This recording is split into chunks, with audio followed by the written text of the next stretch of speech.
ಹೊಲದಾಗ ಕಲ್ಲು ಎತ್ತಲಿಕ್ಕೆ ಟ್ರ್ಯಾಕ್ಟ್ರು ಬಂದೈತೆ ನೋಡ್ರಪ್ಪ.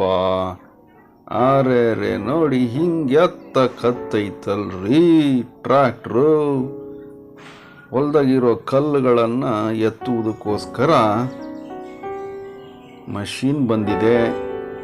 ಅತಿ ಸುಂದರವಾಗಿದೆ ಹಾಗೂ ರೈತರಿಗೆ ಭಾಳ ಅನುಕೂಲವಾಗ್ಬೋದು ಇದರಿಂದ. ನೋಡಿ ಎಷ್ಟು ಒಂದು ಸಿಂಪಲಾಗಿ ಕಲ್ಲುಗಳನ್ನು ಸೈಡಿಗೆ ಹಾಕ್ಕೊಂಡು ಎಳಿತಾ ಹೋಗ್ತಾ ಇರುತ್ತೆ. ಹಿಂದ್ಗಡೆ ಬಕೆಟ್ ಇದೆ, ಅದ್ರಲ್ಲಿ ತುಂಬ್ತಾ ಹೋಗ್ತಾ ಇರುತ್ತೆ. ಟ್ರ್ಯಾಕ್ಟ್ರು ಮುಂದೆ ಹೋಗ್ತಾ ಇದೆ. ಒಂದು ಒಳ್ಳೆ ಐಡಿಯಾ ಮಾಡಿದ್ದಾರೆ ನಮ್ಮ ರೈತರು. ನೋಡಿ, ಇದು ಮಾರ್ಕೆಟಲ್ಲಿ ಸಿಗುತ್ತೆ. ನೋಡಿ, ಆಲ್ಮೋಸ್ಟ್ ಆಲ್ ಇವೆಲ್ಲ ತಮಿಳ್ನಾಡು ಕೊಯಮತ್ತೂರಿನಲ್ಲಿ ಸಿಗ್ತಾವೆ ನೋಡ್ರಿ.